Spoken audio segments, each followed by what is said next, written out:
আমরা সবিস্কো স্ম্যাশেস মালদা এখন পর্যন্ত যা পিক করেছি তাতে আমরা মোটামুটি কলকাতা মাঠের যারা এক্সপিরিয়েন্স প্লেয়ার এবং লাস্ট 5-7 বছর 8 বছর ধারাবাহিকভাবে পারফর্ম করছে তো তাদেরই নিয়েছি। এবং সবচেয়ে অ্যাডভান্টেজ আমাদের টিমে যে আমরা খুব এক্সপিরিয়েন্স কিছু প্লেয়ার পেয়েছি, যেটা আমাদের খেলার সময় সেটা বোঝা যাবে।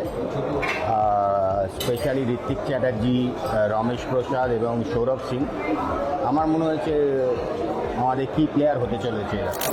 আমাদের মোটামুটি টার্গেট এরকমই ছিল যে একটু সিনিয়র জুনিয়র মিক্সিং টিম করব। তো আমরা সেই দিকে এগিয়ে আমাদের জোরে বলা অলরাউন্ডার দুটো দরকার ছিল। আমরা বেঙ্গলের এখন মোস্ট প্রমিসিং যারা খুব ধারাবাহিকভাবে খেলছে অয়ন ভট্টাচার্য এবং সৌরভ সিংকে পিক করেছি। উই আর হ্যাপি, আমাদের টিম যথেষ্ট ভালো হয়েছে। লেটস হোপ আরও বেটার ছেলে পাবো, দেখা যাক কী হয়।